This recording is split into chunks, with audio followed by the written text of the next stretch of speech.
Mateo capítulo 28 versos 16 en adelante. Los 11 discípulos fueron a Galilea, a la montaña que Jesús les había indicado.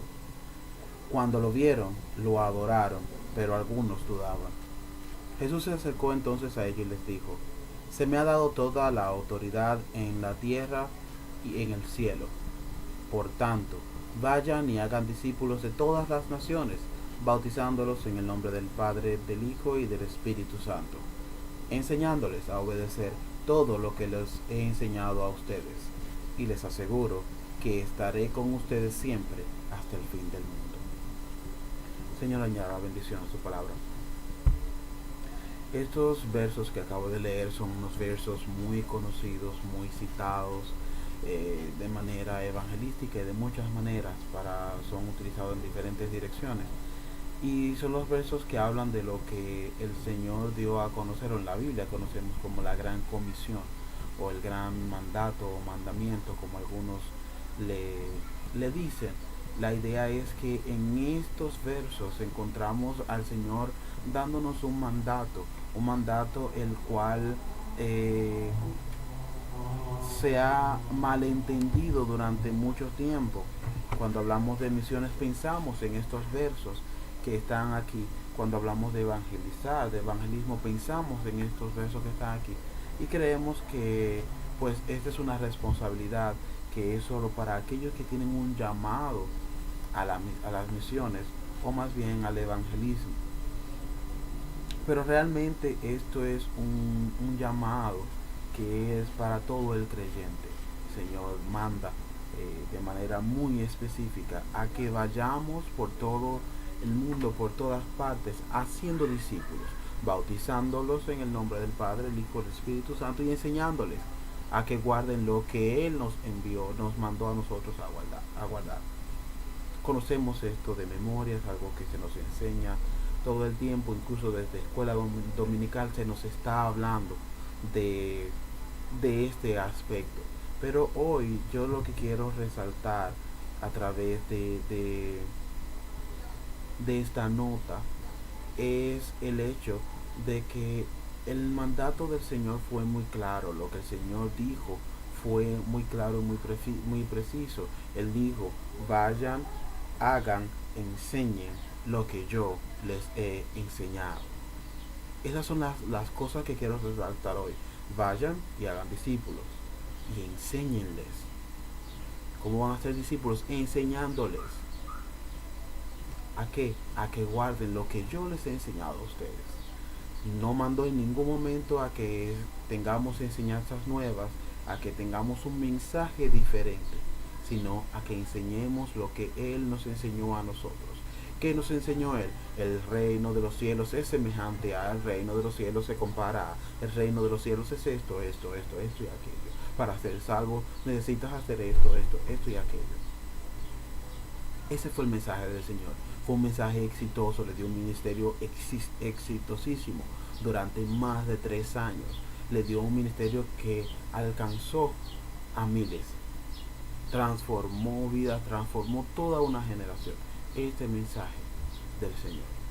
Y fue el mismo mensaje que transmitieron esos 11 en el tiempo que les correspondía hacerlo. Y fue el mensaje que enseñaron a quienes le correspondía enseñar.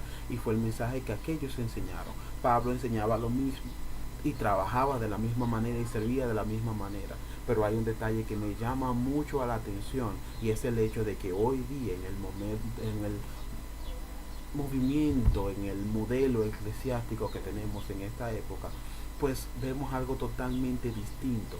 Vemos que hay un mensaje distorsionado, vemos que hay diferentes mensajes, no un mensaje vestido, adornado como evangelio, pero realmente no lo es, que en vez de ayudar y traer crecimiento, de ayudar a añadir a aquellos que deberían ser añadidos, lo que está haciendo es alejando a aquellos que pudieran ser alcanzados. Estamos hablando de hacer lo correcto, pero haciendo lo que es incorrecto.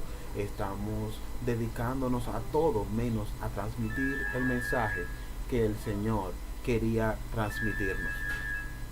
Y es por eso que hoy pues yo siento pues la necesidad de expresarme en esta dirección. El Señor todo el tiempo habló y enseñó en una dirección clara, precisa. Todo el tiempo dijo: lo que enseño no es lo que yo quiero enseñar, sino lo que mi Padre me mandó a enseñar. Lo que dijo es lo que Él dijo que dijera en un momento dado, ¿verdad? Y pues todo el tiempo estaba bajo sujeción al Padre. Todo el tiempo mostró una actitud de obediencia a lo que el Padre quería que se hiciera. Por tanto, su mensaje fue un mensaje efectivo.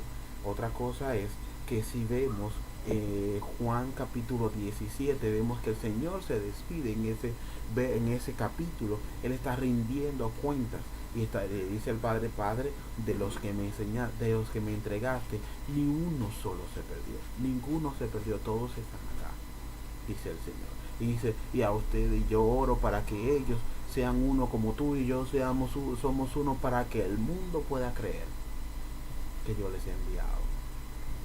Hoy día queremos que el mundo crea en un evangelio, un mensaje de evangelio, en unas buenas nuevas que al final no lo son. Queremos decirle al mundo: sí, lo que te conviene es Cristo. Lo que te conviene es ser cristiano así como yo lo soy. Te conviene, es bueno, necesitas a Cristo. Pero ¿cuál Cristo? ¿Cuál es el Cristo que estamos mostrando? ¿Cuál es el Cristo que le estamos llevando al mundo? Cristo es un Dios que trae unidad en su pueblo. Cristo es un Dios que promueve esto de la unidad y oró para que fuéramos uno. Y ser uno significa que hablamos lo mismo, nos vestimos igual. El problema de Pedro en el momento en que estuvo allí donde estaban juzgando al Señor es que no podía de ninguna manera decir que no era uno de los discípulos, simple y llanamente porque se parecía demasiado a ellos. Vestía, se comportaba igual, los gestos eran los mismos, la forma de hablar era la misma. Entonces, ellos se distinguían por eso. Pero ahora, ¿qué nos distingue a nosotros los cristianos de los no cristianos, o a los creyentes de los no creyentes? Hay que preguntar: ¿tú eres cristiano? Porque no se nota, no se ve, no hay una evidencia clara, marcada, de que Cristo vive en esa vida. Y eso no solo pasa con los hermanitos que están sentados escuchando los mensajes y que van y son parte del pueblo, sino que eso pasa a todos, ministro o no ministro. Estamos en lo mismo, todos estamos montados en el mismo barco. ¿Qué es lo que estamos haciendo? Estamos muy divididos, muy ocupados en mostrar cuál es mejor o cuál está más cercano a hacer la voluntad de Dios, diferente a los demás. Estamos muy ocupados haciendo eventos, estamos muy ocupados haciendo cosas para aparecer, cosas para llenar los espacios, pero la obra como tal, la obra que nos corresponde hacer, no la estamos haciendo. A mí me parte el alma, me parte el corazón saber que tenemos tantas oportunidades, pero sin embargo no queremos aprovechar esas oportunidades. El Señor nos da un mandato, nos dice, Hechos capítulo 1, verso 9, y serán mis testigos, y menciona los lugares, y hasta los confines de la tierra, dice, todas partes me tendrán que ser testigos. Pero antes de ese verso, el 8 dice, y recibirán poder cuando venga sobre ustedes el Espíritu Santo. El Señor nos equipó, nos dio todo lo que íbamos a necesitar para que hagamos la obra que nos corresponde hacer en este tiempo. No nos mandó a competir los unos contra los otros, nos mandó a pregonar el mensaje farisaico de yo soy mejor que aquel porque yo hago esto, hago aquello, o no hago esto, o no hago aquello. No es la autojustificación, No es por autojustificación que somos salvos, sino porque Cristo nos justificó ya, sino porque Cristo ya pagó el precio por nosotros, por eso somos salvos. Es por su gracia, no por nada que hagamos. Ahora bien, somos salvos para buenas obras. Y es importante conocer eso. Pero ¿cuáles son las buenas obras? Las buenas obras son las obras que nos llevan a hacer esto que el Señor nos mandó. Que nos mandó el Señor ir, transmitir las buenas nuevas, transmitir el mensaje del Evangelio. No lo que yo creo, no mi teología personal, sino la cristología. Es a Cristo a quien debemos enseñar, es a Cristo a quien debemos predicar, es a Cristo a quien debemos promover. No nuestro nombre congregacional, no nuestro nombre de concilio, no nuestro nombre de red, ni mucho menos. Lo que debemos promover es a Cristo. Cristo es quien debe ser promovido y anunciado. Cristo es quien debe ser pues enseñado en los púlpitos. Donde se encuentre su púlpito, allí pregone a Cristo, allí enseñe a Cristo, allí hable de Cristo. No de usted, hable de Cristo. No de su ministerio no significa nada, es un trabajo más. Cristo es el importante, Cristo es el que va a traer la transformación. Cristo fue el que pagó pagó con su sangre, pagó con su vida para que usted y yo hoy tengamos vida. Entonces, no me hable de lo que usted está logrando, de lo que usted está haciendo, hábleme de Cristo. Cristo va a transformar mi vida. Cristo fue quien transformó mi vida. Él fue quien se subió en esa cruz y pagó lo que yo tenía que pagar. Por tanto, nuestro mensaje hoy día debe ser única y exclusivamente Cristo. El reino de Dios es semejante a, el reino de Dios se compara a, el reino de Dios es esto, es aquello. O de modo contrario, al final del tiempo, cuando estemos ante aquel trono blanco, ante aquel tribunal y tengamos que rendir cuenta, no podremos decir como él dijo, de los que me entregaste, ni uno solo se perdió. Tendremos que decir, algunos se perdieron, y tendremos que venir con excusas y decir, bueno, se perdieron porque se fueron, y la Biblia decía, o yo entendí, se me enseñó que si alguno se iba, pues había que dejarlo y había que adaptarse y decidirse a trabajar por los que se quedaban. El que se va no hace falta. No es así. El modelo que Cristo enseña es que todos son importantes. Y habla de aquel que tenía 100 ovejas y se le perdió una, dejó las 99, fue tras la una. No fue tras la una porque le interesaba la lana, fue tras la una porque era su responsabilidad ante Dios.